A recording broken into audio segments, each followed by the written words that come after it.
Mga balita mula sa lungsod ng Pitong Lawa.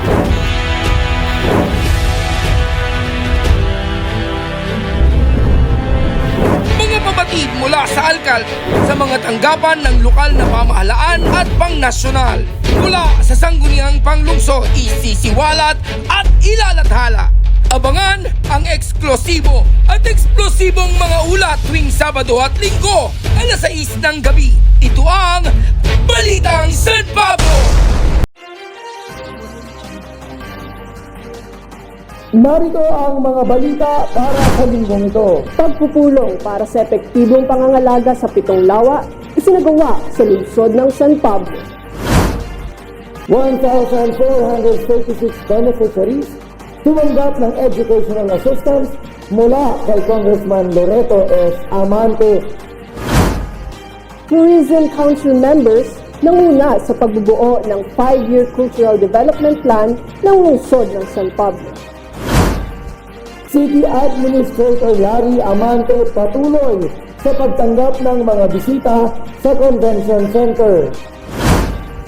COMELEC satellite registration patuloy na isasagawa ngayong buwan ng Mayo. City Civil Registrar namuno sa pagtataas ng watawat. San Pablo Component Police Station nagsagawa ng Drug Awareness Lecture. Senro San Pablo na mahagi ng IEC materials sa mga pet shop stores sa lungsod ng San Pablo.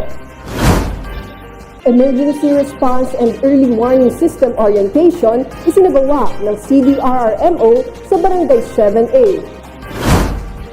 Snap Ventures nangailangan ng salesman at sales supervisor. BFP San Pablo nagsagawa muli ng OLP sa Barangays Del Remedio at Santo Cristo. Fitz Center, San Pablo City at mga farmer leaders dumalo sa ugnayan activity. City Veterinary Office nagsagawa ng Rabies Awareness and Responsible Pet Ownership Seminar. Magandang araw, lungsod ng San Pablo. Magandang araw, San Pableños. Para sa mga balita,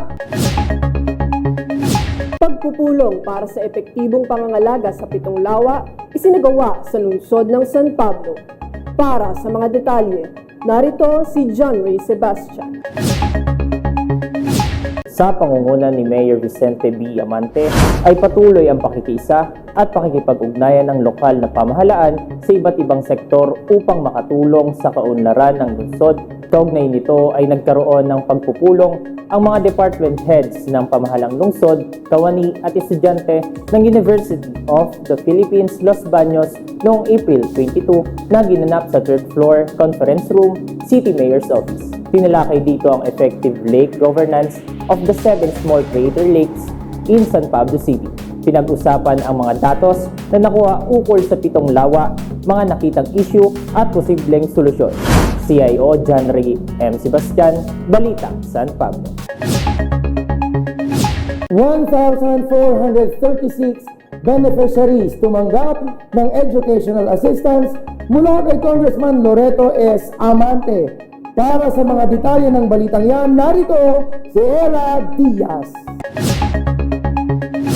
1,436 beneficiaries mula sa iba't ibang bayan ng 3rd District ng Laguna ang tumanggap ng educational assistance mula kay Congressman Loreto S. Amante sa naganap na payout sa San Pablo Central School Gymnasium noong April 26.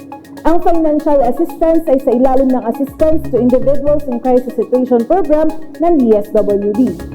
Katuwang sa nasabing payout ang mga kawani ng OSWD at CDRRMO. Ayon sa butihing congressman, na pantay-pantay ang mayaman at mahirap pagdating sa serbisyong pang-edukasyon at pangkalusugan. CIO Era Diaz, Balitang San Pablo. Tourism Council members nanguna sa pagbubuo ng 5-year Cultural Development Plan ng lungsod ng San Pablo. Para sa mga detalye, narito si Lloyd Arias. Pinangunahan ng mga miyembro ng City History, Arts and Culture and Tourism Council, mga cultural worker, mapper at mga barangay chairman ang 3-day training for the formulation of San Pablo City Cultural Development Plan for 2025 to 2029 noong April 24 to 26 na ginanap sa audiovisual room ng PLSP. Ang training ay sa patnubay ng National Commission for Culture and the Arts sa pagtatuguyod ng City Tourism Office sa pamumuno ni City Tourism Officer Maria Donalyn E. Priñas at pakipagtulungan ni Mayor Vicente B. Amante at City Administrator Larry S. Amante. Pinalakay at pinag-aralan sa training ang mga development priorities ng LGU, National Government Cultural Agencies, programs for LGUs, development priorities at iba pang isasagawang programa para sa lalo pang ikauunlad ng turismo ng lungsod ng San Pablo. C.I. Oloy Darias, Balitang San Pablo. City Administrator Larry Amante patuloy sa pagtanggap ng mga bisita sa Convention Center. Para sa mga detalye narito, si Wilbert Oshana. Patuloy ang paglilingkuran ni City Administrator Larry S. Amante sa lungsod ng San Pablo sa patnubay ni Mayor Vicente B. Amante. Muling bumuhos ang mga mamamayan na bumisita sa tanggapan ni City Administrator noong nakaraang linggo. Nag-courtesy call si Rio Shilter A. Bertoso ng San Pablo Central School na magiging kinatawan ng lungsod sa gaganaping Copernicus Math Competition sa New York, USA sa darating na July 14 to 18, 2024. Nagbigay din ng suporta at tulong ang City Administrator para sa nasabing mag-aaral ng Central School. Bumisita rin sila DILG Officer Maria Alma Barrientos, LGO03 Von Huinyo at LGO02 Glenn Arellano at Mariel Suizo ng DILG San Pablo. CIO Wilbert Oshana, Balitang San Pablo. COMELEC satellite registration patuloy na isasagawa ngayong buwan ng Mayo. Para sa mga detalye, narito si Carlo Velasco. Para sa buwan ng Mayo ay isasagawa ang satellite registration ng Barangay San Gregorio sa May 3 sa Covered Court, May 4 para sa Barangay San Miguel sa Barangay Hall, May 10 sa Barangay San Lucas 2 sa Senior Citizen Hall, May 11 sa Barangay San Ignacio sa Covered Court, May 17 sa Barangay San Mateo, Covered Court, May 18 sa Barangay Santa Isabel sa Barangay Hall, May 24 sa Barangay San Diego, Barangay Hall, May 25 sa Barangay San Marcos sa San Marcos Elementary School at May 31 sa Barangay Santo Angel sa Barangay Hall. Walang registration sa SM City San Pablo tuwing Friday at Saturday habang mayroong satellite registration sa iba't ibang barangay. CIO Carlo Velasco, Balitang San Pablo. City Civil Registrar Namuno sa pagtataas ng watawat. Para sa mga detalye narito, si Dean Almanza. Pinamunuan ng City Civil Registrar ang programa ng pagtataas ng watawat noong April 29 sa pamumuno ni City Civil Registrar Vicky Maloles. Sa nasabing programa ay nagpaalala ang City Health Office ukol sa gaganaping libreng bakuna para sa polio na gagawin sa SM San Pablo. Patuloy rin ang paalala ni City Information Officer Gary Galicia sa tagubilin ni Mayor Vicente B. Amante at City Administrator Larry S. Amante na maglingkuran ng may ngiti para ang mga San Pableño ay patuloy na magwagi. CIO Dinalmanza, Balitang San Pablo. San Pablo Component Police Station nagsagawa ng Drug Awareness Lecture. Para sa mga detalye, narito si Alan Darwin Favorito. Sa pangunguna ni Patrolwoman Maria Paula Antona, Assistant CAD-PNCO, ay nagsagawa ang San Pablo Component Police Station ng Drug Awareness Lecture. Ang San Pablo Component Police Station ng Drug Awareness Lecture sa mga magulang at guro ng Santa Maria Elementary School noong April 24. Layunin nito na masugpo ang drug abuse, mapalakas ang community involvement, may patupad ang early intervention at itaguyod ang ligtas at maayos na kapaligiran para sa mga mag-aaral. CIO Alan Darwin Favorito, Balitang San Pablo. Balitang San Pablo would like to thank the following: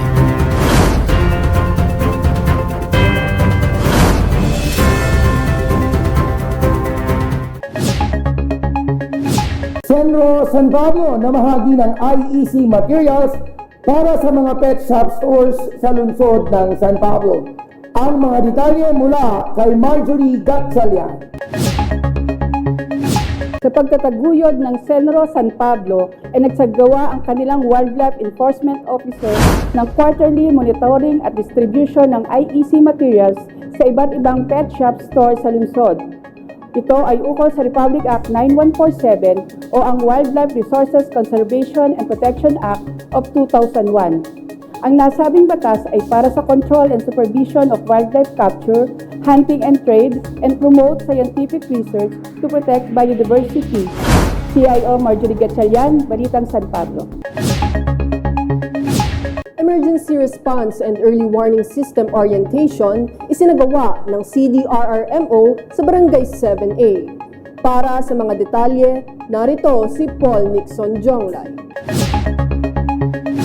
Sa pamumuno ni City Disaster Officer Margarita Vanessa Reyes, ay nagsagawa ang training team ng CDRRMO San Pablo ng Emergency Response and Early Warning System Orientation para sa mga barangay officials at BERT members ng Barangay 7A noong April 25, 2024. Pinangunahan ni Vanessa Lim, Rolly Asaula at John Carlo Palad ang nasabing training orientation. CIO Paul Nixon Jonglay, Balita, San Pablo. Snap Ventures nangangailangan ng salesman at sales supervisor. Para sa mga detalye narito, si John Ray Sebastian. Ayon sa announcement ng PESO San Pablo sa pamumuno ni PESO Officer Pedrito Biguera, nangangailangan ng Snap Ventures ng salesman at sales supervisor. Ang mga qualified applicants na matatanggap ay maaaring ma-assign sa Batangas, Laguna o Mindoro. Magpadala lamang ng resume sa hrdllag.sbi@gmail.com o tumawag sa 0975-475-0342 o pumunta sa Snap Ventures Office sa Barangay San Nicolas. CIO John Ray M. Sebastian, Balitang San Pablo. BFP San Pablo nagsagawa ng OLP sa Barangays Del Remedio at Santo Cristo. Para sa mga detalye, narito si Eira Diaz. Sa pamumuno ni Fire Chief Inspector Adrian S. De La Cruz, ay nagsagawa ang mga personnel ng San Pablo City Fire Station ng Oplan Ligtas na Pamayanan program sa Barangay Del Remedio at Santo Cristo noong April 24 upang maisulong ang kaligtasan sa komunidad at pagkakaisa ng mga mamamayan ng dalawang barangay.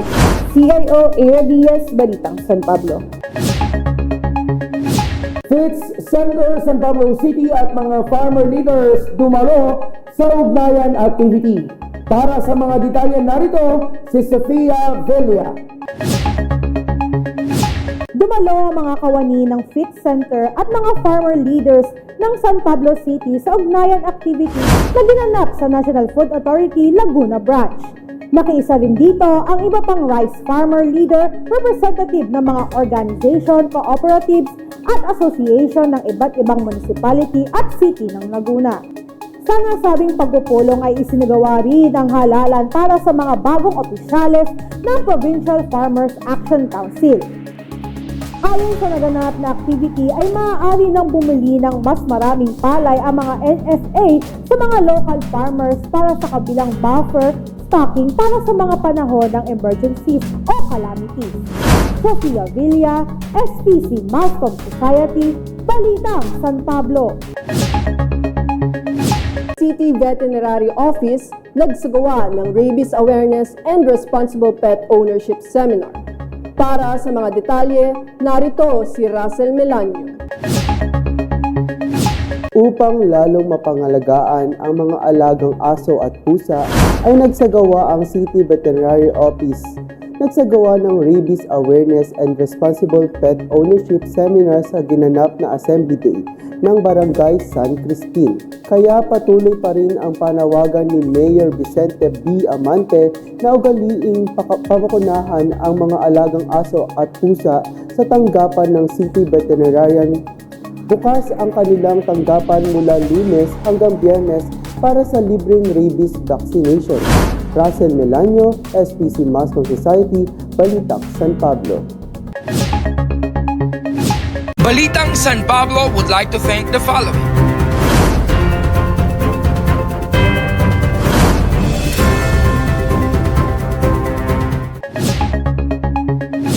At para sa karagdagang impormasyon ay i-follow kami sa aming Facebook page at City Information Office, San Pablo o CIO San Pablo. Mag-subscribe din sa aming YouTube channel at CIO San Pablo. I-follow din kami sa @Mascom Society SPC o mag-subscribe sa aming YouTube channel @Mascom Society SPC. Ito pa rin ang tagubilin ng ating minamahal na punong lungsod Mayor Vic Amante, kasama si Vice Mayor Justin Colago at ang bumubuo ng sangguniang panglungsod. Ganon din ang ating punong administrador Larry S. Amante, serbisyong mahiniti, San Poblenio ang wagi. Ito ang mga balitang nagkalap namin para sa linggong ito. Ako si Gali Galicia, ang inyong City Information Officer. Sa ngalan ni Chris Davidson Luwalhati, ako si Julia Peñas ng SPC Mascom Society. Magandang araw!